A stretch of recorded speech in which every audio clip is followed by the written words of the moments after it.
নমরুদ বলেছিল ইব্রাহিম নবীকে, ওগো ইব্রাহিম, আমি আল্লাহর সাথে যুদ্ধ করব। আমার আল্লাহ পাক ওর মতন 1.5 ব্যাটারির সাথে যুদ্ধ করতে আসবে নাকি বাবা? আমার আল্লাহর সবচাইতে নিম্ন মানের একটা সৃষ্টি যার নাম হলো মশা। এই মশাকে দুনিয়াতে পাঠায়া দিলেন বাবা। সব সাইজ করতে করতে একটা ন্যাংড়া মশা, অসুস্থ মশা। এই মশাটা আল্লাহকে বলে, আল্লাহ গো, আমার জন্য কি কেউ নাই গো আল্লাহ, আমি অসুস্থ বলে। আল্লাহ বলে, ওরে আমার সৃষ্টি মশা, আমি তোর জন্য প্রধানমন্ত্রীকে রেখেছি। প্রধানমন্ত্রীকে, সে হলো নমরুদ। এই নমরুদ এবার বাবা গিয়ে লুকায়া আছে। আল্লাহর ইশারায় মশা গিয়ে যখন কপালে বসে গেল, কপালে মারতে যাবে কি ভনাত করে উড়ে গিয়ে লাকের ভিতর দিয়ে গিয়ে একবারে মাথার মগজে বসলো। এ আমার কালেবার ভাইয়েরা শুনে যান, এবার এত বড় যে নিজেকে খোদা দাবি করলো, এত বড় মস্তান, এত বড় মস্তান আল্লাহর সাথে যুদ্ধ করতে চাইলো। এ তখন এই মস্তান বলছে, ও আমার গোলামেরা, আমার মাথায় বড় যন্ত্রণা হয়, আমার মাথাটা একটু টিপে দে। মাথা যখন টিপতে শুরু করলো, তো যত টিপে তত যন্ত্রণা বেড়ে যায়। এই নমরুদ বলে, শোন রে শোন, এ আমার গোলামেরা, আমার মাথায় তোরা জোরে জোরে মারতে থাক। মাথায় যখন মারে আরো যন্ত্রণা বেড়ে যায়। এই নমরুদ তখন বলে, গোলামেরা রে, আমার মাথায় তোরা জুতা দিয়া মার। জুতার বাড়ি মনে হয় চাচা খুব সম্মানীয় নাকি? হ্যাঁ মুসলমান ভাইয়েরা, তাহলে বোঝা যায় বাবা, আল্লাহ যে বলেছে দুর্বল, আর এটাই সত্য যে আমরা দুর্বল। একটা মুরগির বাচ্চার কাছে আমরা দুর্বল বাবা। একটা মুরগির বাচ্চা, আপনার একটা মুরগির বাচ্চা ডিম থেকে, যে ডিমগুলা আপনার ওই বুড়িয়ানির পেটের তলে দেওয়া হয়, কতদিনে বাচ্চা ফুটে গো চাচা? কতদিনে? খুব জোর হলে 20 দিন, 21 দিন, 22 দিন, 23 দিন, হাইস্ট আপনি 30 দিন ধরেন নাকি? হাইস্ট 30 দিনে তো যাবে না। 30 দিনে যদি যাই তো ডিম দিয়ে ঘোলা হয়ে গেছে। হ্যাঁ, ঘোলা ডিম। তো বাবা, এই 25 দিনে একটা মুরগির ডিম থেকে বাচ্চাটা বের হয়ে রাত্রি বেলায় বেরিয়েছে, সকাল বেলায় ছেড়ে দেন, ও খেতে পারবে না, তাও ঠুকরাই মায়ের সাথে হেঁটে বেড়াই। আপনি আমি কতদিন মায়ের গর্ভে থেকেছি? কেউ 8 মাস, কেউ 8.5 মাস, কেউ 9 মাস, কেউ 9.5 মাস।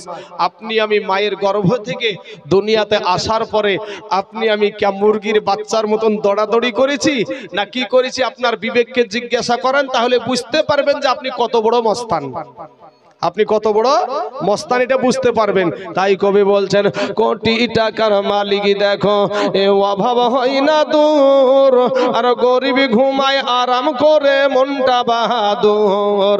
ফেরাউনের লাশটা দেখো, এ মিশর জাদু ঘরে, খাই না মাটি পোকা মাছি সবাই ঘৃণা করে। হৃদয় থাকিতে যার এ নম্রতা সদা, রহমত আসিবে সে তা প্রভুর ওয়াদা। বড়র বড়াই থাকলে দিলে, এ বড়র বড়াই থাকলে দিলে এ রহমত আসবে না। আর নিজেকে নিজে ছোট মনে করিও সদা। উঁচু জমিন থেকে পানি, উঁচু জমিন থেকে পানি এ নিচু জমিনে যায়, তেমনি কইরা খোদার রহমত আসে নম্রতা হৃদয়। ভোগ বিলাসের বাড়ি গাড়ি, এ ভোগ বিলাসের বাড়ি গাড়ি এ পড়ে রবে সব, থাকতে তো সময় স্মরণ করো আল্লাহ আমার রব। যুবক রে, আমার আল্লাহ বলে, বান্দা রে, তোকে বড় দুর্বল করে সৃষ্টি করেছি রে বান্দা। ওরে বান্দা,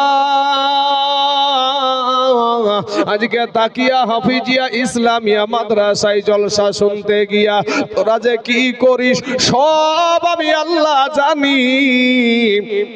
কারণ হলো পুরা পৃথিবী বাবা গো, পুরা পৃথিবীটা বাবা আমার আল্লাহর দরবারে হাজির। জোরে বলেন সুবহানাল্লাহ।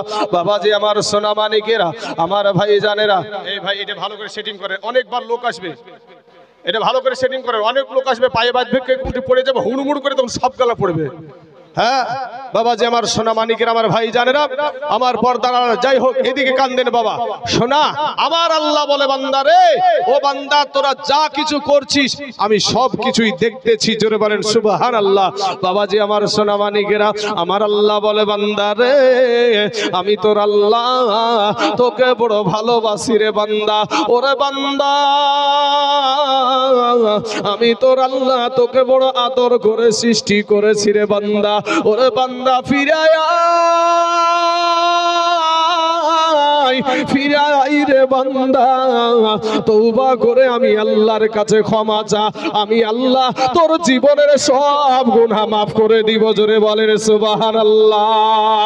আমার আল্লাহ বলে বান্দা রে, আমি আল্লাহ আসমান সৃষ্টি করেছি আমার বলি নাই রে বান্দা, আমি জমিন সৃষ্টি করেছি আমার বলি নাই রে বান্দা, আমি সূর্য সৃষ্টি করেছি আমার বলি নাই রে বান্দা, আমি পাহাড় সৃষ্টি করেছি আমার বলি নাই রে বান্দা। ওরে বান্দা আমি আল্লাহ বলি এটাই তুই হলি আমার। জোরে জোরে বলুন সুবহানাল্লাহ। এই বাবু বসো বসো বসো, শোনা বসো, হ্যাঁ বসো। মানে বাবাজি আমার সোনা মানিকেরা, ওগো আমার ভাই জানেরা, ওগো আমার পর্দার আড়ালের মা খেলারা, শুনে জানা যে রাতের বেলা এই দুনিয়াটা কিছুই না রে মুমিন। এরে আমার নবীর উম্মতের দল, মাস্তানি করিও না রে বাবা, ফিরে এসো। আমার আল্লাহ বলে বান্দা রে, আমি তোর আল্লাহ তোকে বড় দুর্বল করে সৃষ্টি করেছি, কিন্তু তুই দুর্বলের কারণে আমি আল্লাহর মায়াটাও বেশি। জোরে বলেন সুবহানাল্লাহ। বাপ সুবহানাল্লাহ বললে আপনার নেকি, আলহামদুলিল্লাহ বললে আপনার নেকি, জায়গা মতো আস্তাগফিরুল্লাহ বললে আপনার নেকি। ও মুসলমান, মনে হচ্ছে যে মুখে একবারে ফেবিকুইক আঠা লাগালছেন। ইলেকশনের টাইমে ভোট দিন বলতে তো বাধা লাগে না, তখন আর বুলাও লাগে না। যদি বাবা পতাকা টাঙাইতে হবে কঞ্চিতে, পতাকা লাগাই কিসে? কঞ্চিতে, কিন্তু লাগাই এখন কিসে? লাঠিতে। কি মিথ্যা কথা বলছি ভাই? হ্যাঁ একেবারে আপনাকে বলবো কি, মোটা মোটা লাঠিতে বাঁধছে পতাকা এখন। হ্যাঁ মানে ও পতাকা উড়ে নেওয়া হবে, আর কেউ কিছু বললে সাইজ করাও হবে। হ্যাঁ কিন্তু আসলে তো কঞ্চিতে বাঁধা দেখেছি সারা জীবন আমরা। হ্যাঁ মুসলমান ভাইয়েরা আমার, ও আমার কালেমার ভাইয়েরা, ওগো আমার পর্দার আড়ালের মা খালারা, আমি যে কথাগুলা বলছি বাবা একটু আপনার আল্লাহ বিবেক দিয়েছে, ওই বিবেকের আদালত দিয়ে একটু চিন্তা করে দেখেন। খোদার কসম কিরে বলি বাবা, একটা সেকেন্ডের জাহান্নামের আগুন সহ্য করতে পারা যাবে না। 500 বছরের রাস্তা, জাহান্নামের আগুন দূরে থাকতে আপনার আমার দেহের চামড়াগুলা খসে খসে জমিনে পড়ে যাবে। ভাই গো, ও সোনা, ও যুবকেরা, আজ তোমাদেরকে এত আমি বলছি যে তোদের পায়ে হাত দিয়ে বলি ভাই গো, ভাই আমি তোমাদেরকে গালি দিই না, আমি তোমাদের জন্য দোয়া করি, এবং আমরা সবাই দোয়া করব। গালি দেওয়া আমার নবীর আদর্শ না ভাই, আমার নবীর আদর্শ দোয়া করা। অতএব আমরা সবাই দোয়া করব, আল্লাহ তাদেরকে হেদায়াত দান করুক। সবাই বলেন আমিন। বাবাজি আমার সোনা মানিকেরা, আমার আল্লাহ বলে বান্দা রে, তুই মনে করছিস আমার চাইতে তোর মা জননী তোকে বেশি ভালোবাসে? ওরে বান্দা তুই মনে করছিস আমার চাইতে তোর বাবা তোকে বেশি ভালোবাসে? ওরে বান্দা তুই মনে করছিস আমার চাইতে তোর সন্তান তোকে বেশি ভালোবাসে? ওরে বান্দা তুই মনে করছিস আমার চাইতে তোর বিবি তোকে বেশি ভালোবাসে? না রে বান্দা না, আমি আল্লাহর চাইতে তোকে কেউ বেশি ভালোবাসে না। জোরে বলা যাবে না একবার সুবহানাল্লাহ। সুবহানাল্লাহ। সেই আল্লাহর গোলাম ভাই, আমরা সেই আল্লাহর গোলাম, আমরা শেষ নবীর উম্মত ভাই গো, আমরা শেষ নবীর উম্মত। আগেকার নবীর উম্মতেরা গুনাহ করলে আল্লাহ গজব দিয়ে শেষ করে দিয়েছে। আমরা এত গুনাহ করি বাবা, তারপর আমাদের উপরে গজব আসে না। কারণ কি? একটা কথা বলি, লূত আলাইহিস সালাম এর জামানায় আমরা স্বামী স্ত্রীতে যে মিলনটা করি, এই মিলনটা তারা পুরুষে পুরুষে করত লূত নবীর জামানায়, লূত আলাইহিস সালামের জামানায়। তো লূত নবী বললেন এটা করিও না, এটা হারাম, আল্লাহর তরফ থেকে গজব আসবে, আল্লাহর তরফ থেকে গজব আসবে। তারা মানলো না বাবা। আমাদের দেশে আপেল দেখেছেন, আপেল যে আপেল আমরা খাই ফল, এই আপেলের বুঠাটার জায়গাটা দেখবেন ভিতরে এটা ঢুকানো আছে না নাই গো? আপেলের যেখানে বুঠাটা থাকে দেখবেন ওই জায়গাটা ভিতরে আপেলের ভিতরে কিন্তু ঢুকানো আছে। তো ওই লূত নবীর ওই যেখানে পুরুষে পুরুষে বাবা মিলন করত, আল্লাহর তরফ থেকে এমনও গজব দিল, আপেলটার বুঠাখানের জায়গাটা যেমনি ভাবে ভিতরে প্রবেশ হয়ে আছে অমনি ভাবে ওই জমিনটাকে আমার আল্লাহ ধস দিয়ে একেবারে ওইভাবে ঢুকায়া দিয়েছে। জোরে বলেন সুবহানাল্লাহ। বাবা শোনা, আমাদের এত গুনাহ সত্ত্বেও কেন আমাদের কিছু হয় না? এটারও কারণ হলো আমার নূর নবী, আমার দয়ার নবীর ওসিলায় আল্লাহ আমাদেরকে ছাড় দিয়েছে বাবা। ও সোনার যুবকেরা, আজ সেই নবীকে তোমরা বৃদ্ধা আঙ্গুলি দেখায়ও না ভাই। নবীর আদর্শখানা মেনে যারা রাস্তায় ঘোরাঘুরি করছো, ও যুবকেরা তোমরা বাইরে থেকে না থেকে এখানে কি ভাই আসলে বাঘে খাইয়া লিবে রে ভাই তোদেরকে? তোরা কি মুসলমানের ছেলে না? তোর বাপ মুসলমান, তোর মা মুসলমান, তোর 14 গোষ্ঠী মুসলমান, আর এখান থেকে দূরে যেয়ে দাঁড়িয়ে আছো ভাই। কিয়ামতের দিন হিসাব দিবা একদিন। যারা রাস্তায় ঘুরছে তারাও একদিন না একদিন ভাই। এই যে মাস্তানি, আপনার কলকাতার শালিমার স্টেশন থেকে একটা ট্রেন ছাড়লো হুজুর, ট্রেনটার নাম হলো করমন্ডল এক্সপ্রেস। এই ট্রেনটা আপনার যখন ছাড়লো, উড়িষ্যার বালেশ্বর নামে একটা জায়গা আছে, তো ওই বালেশ্বর নামে জায়গায় গিয়ে 3টা ট্রেন একসঙ্গে অ্যাক্সিডেন্ট হয়েছিল, হয়নি গো? হ্যাঁ ভাই, মুহূর্তের মধ্যে বাঁচাও বাঁচাও বাঁচাও, মুহূর্তের মধ্যে কারো হাত নাই, কারো পাও নাই। ওরে ভাই 300 যুবক দুনিয়া থেকে বিদায়, দুনিয়া থেকে বিদায় হয়ে গেল মুসলমান। তারপরেও একটু তোমাদের ব্রেন খুললো না।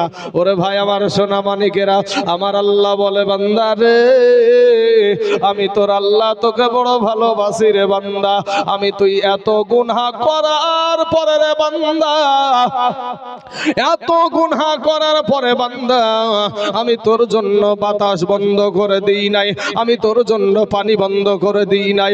ওরে বান্দা, আমি আল্লাহ তোর রুজি বন্ধ করে দিই নাই রে বান্দা।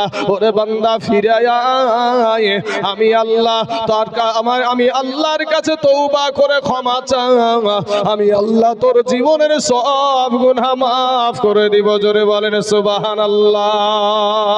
এ বাবা, আল্লাহ কোরআনে বলছেন ইযা জিলাতিল আরদু জিলজালাহা ওয়া আখরাজাতিল আরদু আসকালাহা ওয়া ক্বালাল ইনসানু মা লাহা। অন্য সূরাতে আল্লাহ বলছেন বিসমিল্লাহির রহমানির রহিম ওয়াইলুল লিকুল্লি হুমাযাতিল লুমাযা আল্লাযী জামা'a মালাও ওয়া আদ্দাদা ইয়াহসাবু আন্না মালাহু আখলাদা। অন্য সূরাতে আছে আরো বাবা, আরাআইতাল্লাযী ইউকাযযিবু বিদ্দীন ফাযালিকাল্লাযী ইয়াদউল ইয়াতীম ওয়া লা ইয়াহুদ্দু আলা তুআমিল মিসকিন আল্লাহাকুমুত তাকাসুর হাত্তা যুরতুমুল মাকাবির। আব্বা গো, এই আয়াতগুলা অহরহ পড়া হয় রে বাবা। এই আয়াতের বাংলা তরজমাটা একটু পড়ে দেখুন। এ মুসলমান, এই আয়াতগুলা যদি পড়ে দেখেন, যদি আপনার কর্মের সাথে মিলায়া যান, কপালে লেখালে রে যুবক, তুমি বড় জাহান্নামের আসামি। এমন একটা দিন আমার সম্মুখে, আপনার সম্মুখে আমার আল্লাহ হাজির করে দিবে রে বাবা। আমার আল্লাহ পাক এমন একটা দিন আপনার আমার সম্মুখে হাজির করাইয়া দিবে। আমার আল্লাহ পাক রব্বুল আলামিন সূর্যকে হুকুম করে দিবে রে বাবা, যেই সূর্যটা 9,30,00,000 মাইল দূরে আছে বাবা, ওই সূর্যটা আমার আল্লাহর হুকুমে বাবা আপনার আমার মাথার কাছে নেমে চলে আসবে। সূর্যের তাপে বাবু গো মাটি পুড়ে তামা হয়ে যাবে। কোন আলেম তো বললো না মাটি পড়ে স্বর্ণ হয়ে যাবে, মাটি পুড়ে লোহা হয়ে যাবে, মাটি পুড়ে চাঁদি হয়ে যাবে। এটা কোনো আলেম বলে না বাবা, সব আলেম বলে মাটি পুড়ে তামা হয়ে যাবে। কারণ কি, বিষয়টা কি? বিষয়টা হলো এটা রে বাবা, লোহার একটা গুণ আছে বাপ, এক মাথায় যদি আপনি আগুন লাগান অপর মাথা কিন্তু গরম হবে না। আপনি যখন বাবা স্বর্ণের এক মাথায় আগুন লাগাবেন অপর মাথা কিন্তু গরম হবে না। কিন্তু তামা এমন একটা ধাতু, এ আমার কালেমার ভাইরা, তামা এমন একটা ধাতু গো এ সোনা মানিকেরা, যেমন বাবা ওই একটা মাথায় যদি আগুন লাগিয়ে দেওয়া যায় পুরা তামাটা একইভাবে গরম হয়ে যায়। জোরে বলেন সুবহানাল্লাহ। এ আমার যুবক ভাইরা, দিলখানা একটু নরম করে দাও রে যুবক। আজকে তাকিয়া হাফিজিয়া ইসলামিয়া মাদ্রাসায় যদি একটা ফুটা চোখের পানি ছেড়ে দাও আমার আল্লাহর দরবারে, আমার আল্লাহ পাক এই চোখের পানির বিনিময়ে আপনাকে জাহান্নাম আপনার হারাম হয়ে যায়। ও মুসলমান সোনা মানিকেরা রে, আমার ভাই জানেরা, দিলখানা একটু নরম করে দাও রে যুবক। ও আমার কালেমার ভাইয়েরা, দিলখানা একটু নরম করে দিবা বাবা। আমার আল্লাহ 9,30,00,000 মাইল দূরে যেই সূর্যটা আছে, ওই সূর্যটা আমার আল্লাহর হুকুমে বাবা মাথার কাছে নেমে আসবে। সূর্যের একটা নয় দুটো নয়, সূর্যের 12টা মুখ খুলে দেওয়া হবে। সূর্যের একটা নয় দুটো নয় রে বাবা, 12টা মুখ খুলে দেওয়া হবে। সূর্যের তাপে বাইরে মাথার মগজগুলা টাস টাস করে ফেটে যাবে। সূর্যের তাপে মাথার মগজগুলা ভাতের মাড়ের মতো টকবক টকবক করে ফুটতে থাকবে। এই কালেমার ভাইরা, আমার মুসলমান যুবকেরা রে, ওরে আমার কালেমার ভাই, কেমনে সহ্য করবি রে ভাই? সেদিন আর তোমার মুখ দিয়া হাসি বের হবে না, সেদিন তোমার আর কোন মুখ দিয়া হাসি বের হবে না। সন্তান দৌড়াবে বাবার পিছনে, ও বাবা, বাবা দৌড়াবে সন্তানের পিছনে, কেউ কাউকে পরিচয় দিবে না। আমার আল্লাহ পাক সেদিন হবে বাবা কহার। আমরা যখন বাবা আমরা যখন প্রথম মাদ্রাসায় ভর্তি হলাম, এখন তো কত ডিজাইনের যে বাবা কায়দা উঠেছে রে বাবা। কায়দা, প্রথম যে কায়দা পড়ে কত রকমের ডিজাইনের কায়দা বেরিয়েছে, কিন্তু আমরা যে কায়দাটা পড়েছি তার নাম হলো বুগদাদি কায়দা। এত বড় ছিল না, ছিল না, এত বড় কায়দা। যখন আমি মাদ্রাসায় পড়তে শুরু করলাম, আল্লাহর ঘরে যায় যখন আমি হাজির হয়ে গেলাম, আমার উস্তাদ বলেছিল যে বাবারে এটা আল্লাহর ঘর, এগুলাতে আল্লাহর শুধু নাম লেখা আছে, এই আল্লাহর ঘরটা পুরো ঘরটা মুখস্থ করতে হবে। মুখস্থ করতে করতে আমরা দেখলাম ইয়া আল্লাহ, ইয়া রহমান, ইয়া রহিম, ইয়া মালিক, ইয়া কুদ্দুস, ইয়া সালাম, ইয়া মুমিন, ইয়া মুহাইমিন, আছে না নাই? হ্যাঁ আছে। এইভাবে পড়তে পড়তে বাবা নিচের দিকে গিয়ে দেখলাম একটা নাম আছে ইয়া কহারু। কিয়ামতের দিন আমার আল্লাহ মহারাগে রাগান্বিত হয়ে থাকবে রে বাবা। সেদিন বাবা আমার আল্লাহ নিরপেক্ষের বিচার করবে। আজকের দিনে যদি কোনো বাবা রে বিচার হয়, যদি বাবা তৃণমূলের শক্তি হয় তৃণমূলের দিকে যাই, যদি কংগ্রেসের শক্তি হয় কংগ্রেসের দিকে যাই, যদি সিপিএম এর শক্তি হয় সিপিএম এর দিকে যাই। ও মুসলমান, মুসলমান যার গোষ্ঠী বড় আছে তার দিকে বিচারের রায় যায়, কিন্তু বাবা গো আমার আল্লাহ সেদিন নিরপেক্ষের বিচার করবে। আমার আল্লাহ বলবে আজকের দিনে তোদের কারো বাহাদুরি চলবে না, আজকের দিনে আমি আল্লাহ সঠিক বিচার করব। জোরে বলেন সুবহানাল্লাহ। মুসলমান দরদি আমার ভাইয়েরা, মানুষ ছুটাছুটি করবে, কান্নার কান্না, কান্নার কান্না গো। ও মুসলমান ভাইয়েরা, ও আমার আব্বা জানের, আমি একটা কথা আপনাদেরকে বলে যাই রে বাবা, যাই নামাজের পার্টিতে একটু বেশে যাবেন, যাই নামাজের পার্টিতে বসে আল্লাহকে বলবেন আল্লাহ গো এই জমিনের উপরে আসমানের নিচে আমার মতো গুনাহগার কেউ নাই, আল্লাহ গো আমাকে তুমি ক্ষমা করে দাও। আল্লাহ গুনাহ নিয়ে কবরে যেতে চাই না গো আল্লাহ। আল্লাহ আমরা শেষ নবীর উম্মত, আপনার চোখের পানি গালে আসতে দেরি হবে রে যুবক, আমার আল্লাহ তোমার দোয়া কবুল করতে দেরি করবে না। জোরে বলেন সুবহানাল্লাহ।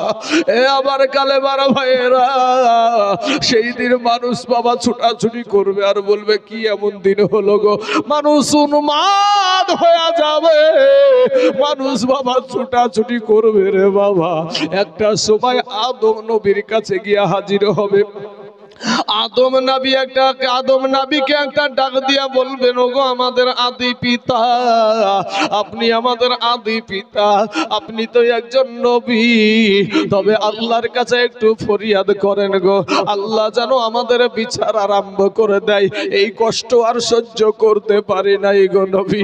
আদম নবী বলবেন লাস্তুলাহা, ইহার জন্য আমি পারবো না। বাবারে নূহ নবীর কাছে যাবে, উনিও বলবেন লাস্তুলাহা, ইহার জন্য আমি পারবো না। এরপরে বাবা একের পর এক নবীদের কাছে আস্তে আস্তে শেষ পর্যন্ত ঈসা নবীর কাছে আসবে। ঈসা নবীও বলবেন লাস্তুলাহা, ইহার জন্য আমি পারবো না, তবে আমি জানি গো এটা কার কাজ, এটা কিন্তু আমি জানি। ও বাবা ঈসা নবী আমাদের দয়ার নবীকে দেখায়া বলবে ওই দেখো আখেরি জামানার নবী, ওই দেখো রহমাতাল লিল আলামিন, আজকের দিনে উনি ছাড়া কেউ আল্লাহর সাথে কথা বলতে পারবে না। জোরে বলেন সুবহানাল্লাহ।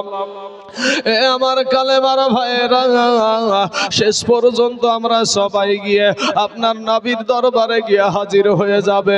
মা নবীকে ডাক দিয়ে বলবেন ইয়া রাসূলুল্লাহ, ইয়া হাবিবাল্লাহ, নবী গো, ওগো নবীজি, আমরা তো আপনার উম্মত গো নবী, নবী গো এই কষ্ট আর সহ্য করতে পারি নাই গো নবী, নবী গো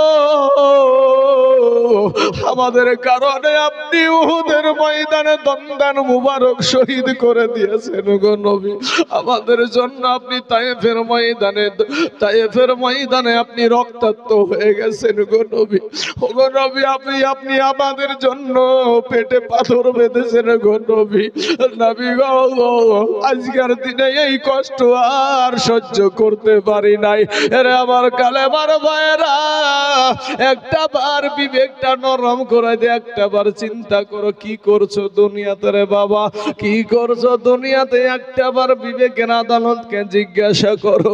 আমার নবী কি যেন বলে বাবা, সেজদায় চলে যাবে, সেজদায় যখন যাবে আমার আল্লাহ পাকের সমস্ত কাহারিয়াত বাবা চলে যাবে, আমার আল্লাহ পাক ডাক দিয়ে বলবেন বন্ধু গো,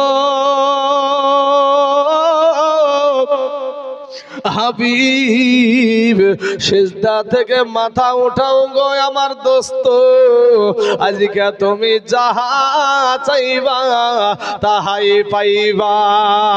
জোরে বলেন সুবহানাল্লাহ। বাইরে আমরা সবাই ভাগ্যবান, আমাদের নবী আল্লাহর মেহমান। জোরে বলেন ধীরে সুবহানাল্লাহ। আমার পূর্বে মেরাজ সম্পর্কে আলোচনা হচ্ছিল না, হচ্ছিল না? হ্যাঁ, যে আমার নবী সশরীরে আল্লাহর দরবারে গিয়েছিল। হ্যাঁ, তো যখন আমি আপনাদের এখানে এসেছি, তো আমি কি আপনাদের মেহমান না? তো নবী আল্লাহর দরবারে গিয়েছে, তো নবী কি আল্লাহর মেহমান না চাচা? হ্যাঁ, তাই তো নাকি? তাই কবি বলছেন, আমরা সবাই ভাগ্যবান, আমাদের নবী আল্লাহর মেহমান। হাই হাই, আমরা সবাই ভাগ্যবান, আমাদের নবী আল্লাহর মেহমান। আর গেলেন নবী আরশে,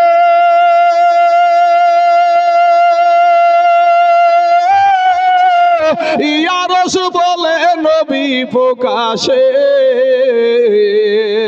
জুতা মুবারকের ধুলি, জুতা মুবারকের ধুলি আমার বুকে রাইখা যান, আমার নবী আল্লাহর মেহমান।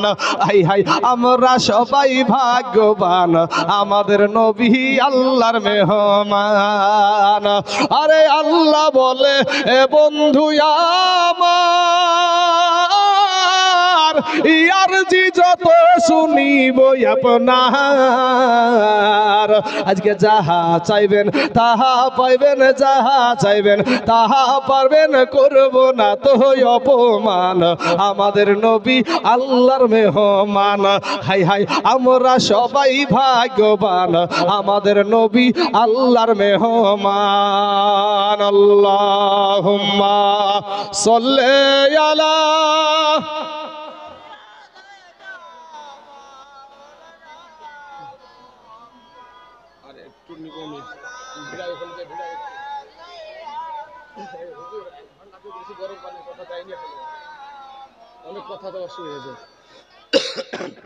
ওয়ালা আলি সাইয়্যিদিনা মাওলানা মুহাম্মদ সাল্লাল্লাহু আলা মুহাম্মাদিন মুহাম্মদ সাল্লাল্লাহু আলাইহি ওয়াসাল্লাম। বাবারা, ও আমার কালেমার ভাইয়েরা রে, আমার নবী যখন সেজদায় পড়ে যাবে, আমার আল্লাহ আর সহ্য করতে পারবে না। আমার আল্লাহকে একটা ওই দিকে একটা গর্জন আসবে, জাহান্নামে একটা আওয়াজ দিবে, আল্লাহ আল্লাহ গো, আমার পেটে বড় ক্ষুধা গো আল্লাহ, তোমার জাহান্নামী ব্যক্তিগুলো আমাকে দাও।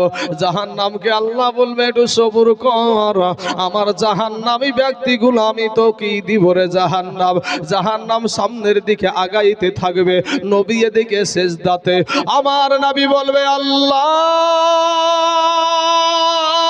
আল্লাহ গো, আমার উম্মতের জন্য আমি উহুদের ময়দানে দন্দান শহীদ করে দিয়েছি, আমি তায়েফের ময়দানে রক্তাক্ত হয়ে গেছি, আমি আমার উম্মতের জন্য পেটে পাথর বেঁধেছি, দুনিয়ার কোনো সুখ চাই না। জোরে বলেন না একবার সুবহানাল্লাহ। আমি কোনো সুখ চাই না আল্লাহ গো,